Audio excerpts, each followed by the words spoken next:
প্রতিদিন করার মতো কিছু ছোট ছোট আমলে সালে শিখিয়ে দিবেন। প্রতিদিন করার মতো প্রথম আমলে সালে হলো 5 ওয়াক্ত নামাজ সময় মতো ধীরে ধীরে আদায় করবেন। এর চাইতে বড় কোনো আমলে চলে না। এই একটা যদি করেন আর ছোটখাটো কোনো আমল নাও করতে পারেন, বড় গুনাহ থেকে বেঁচে থাকেন, ইনশাআল্লাহ নাজাতের পথ অর্ধেক সুগম হয়ে যাবে। 5 ওয়াক্ত নামাজ, এইটার কোনো বিকল্প ইসলামে আর কিছু নাই। এইটা ঠিক রাখতেই হবে, এই ক্ষেত্রে কোনো ছাড় নাই। দাঁড়ায় না হলে বসে শুয়ে যেভাবে পারেন পড়তেই হবে, কোনো ছাড় নাই।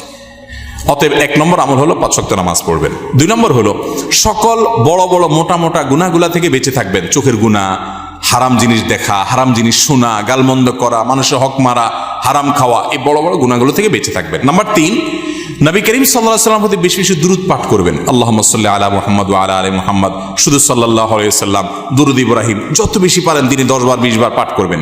নাম্বার 4, ইস্তিগফার বেশি বেশি করবেন। আস্তাগফিরুল্লাহ ওয়া আতুবু ইলাইহি, আস্তাগফিরুল্লাহ ওয়া আতুবু ইলাইহি, আস্তাগফিরুল্লাহ আল্লাযী লা ইলাহা ইল্লা হুয়াল হাইয়ুল কাইয়্যুম, এরকম ইস্তিগফার করবেন। নাম্বার 5, যেই কোনো কাজ করবেন, এই কাজগুলোর পাশাপাশি কোরআনে কারীমের তেলাওয়াত প্রতিদিন একটু একটু করে করবেন। বিশেষ করে সূরা ইখলাস, কুল হুয়াল্লাহ সূরা একবার পড়লে 3 ভাগের কোরআন 3 ভাগের 1 ভাগ পড়ার সমান সওয়াব হয়। অতএব আপনি চাইলে কয়েক মিনিটের ভিতরে পুরো 1 খতম কোরআনের সওয়াব পেতে পারেন। বিশেষ সূরা ইখলাস পাঠ করবেন।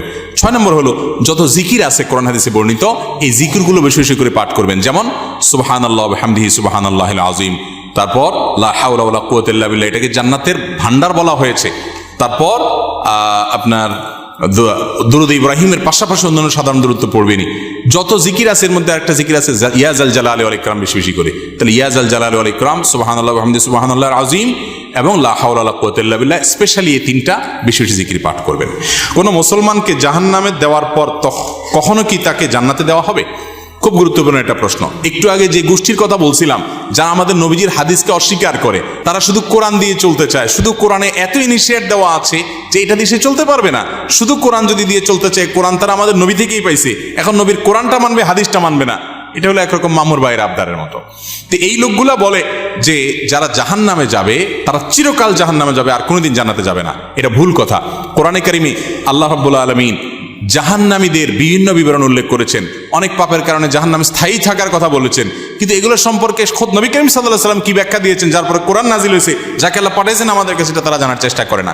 বুখারী সহ বিভিন্ন হাদিসের কিতাবে বর্ণিত হয়েছে সন্দেহাতীতভাবে যে নবী করিম সাল্লাল্লাহু আলাইহি ওয়াসাল্লাম জাহান্নাম থেকে সর্বশেষ উদ্ধার হওয়া ব্যক্তি কিভাবে উদ্ধার করা হবে সে বিবরণ দিয়েছেন। যে তাকে জাহান্নাম থেকে উঠানো হবে, জান্নাতের কাছে আনা হবে, সে চাইবে আমাকে কাছে নিলেই হবে, ভিতরে নেওয়া লাগবে না, এবারে সে ভিতরে যেতে চায়, বিস্তারিত বিবরণ আছে। এখান থেকে বোঝা যায় যার অন্তরে ঈমান আছে সে যত অপরাধী করুক শাস্তি হবে হয়তোবা, কিন্তু একটা সময় তার অপরাধের শাস্তি মেয়াদ শেষ হলে আল্লাহ তাআলা তাকে জান্নাতে আনবেন ইনশাআল্লাহ। এই চিন্তা করে এবার তাহলে নিশ্চিন্তে পাপ করতে পারেন, যেহেতু জান্নাতে আসবেনই একবার, আর টেনশন কি। কিন্তু জাহান্নামে পড়ার পরে আল্লাহ তাআলা আমাদেরকে হেফাজত রাখুন।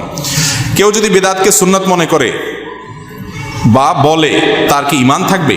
বেদাতকে সুন্নত বললেই বেঈমান হয়ে যাবে না, এত সহজ ক্যালকুলেশন করা যাবে না। একটা আমলকে একজন বেদাত বলছে, আরেকজন বলছে না এটা, আপনি বলছেন বেদাত, আমি বলছি না বা দাঁত, এটা দাঁত আছে। কেউ দাঁত পাইছে, কেউ দাঁত পায় নাই, অর্থাৎ কেউ সুন্নত মনে করতেছে, কেউ বেদাত পাইছে।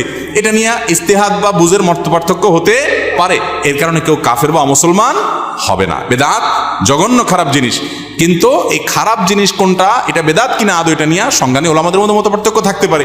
অনেক বড় বড় ইমামদের মধ্যে মত পার্থক্য আছে। একই কথাকে একজন ইমাম বলছেন বেদাত, আরেকজন বলছেন এটা বেদাত না। অতএব এটা নিয়ে মারামারি করবেন না। মেয়েদের সাদা স্রাব হলে নামাজ পড়তে পারবে কিনা?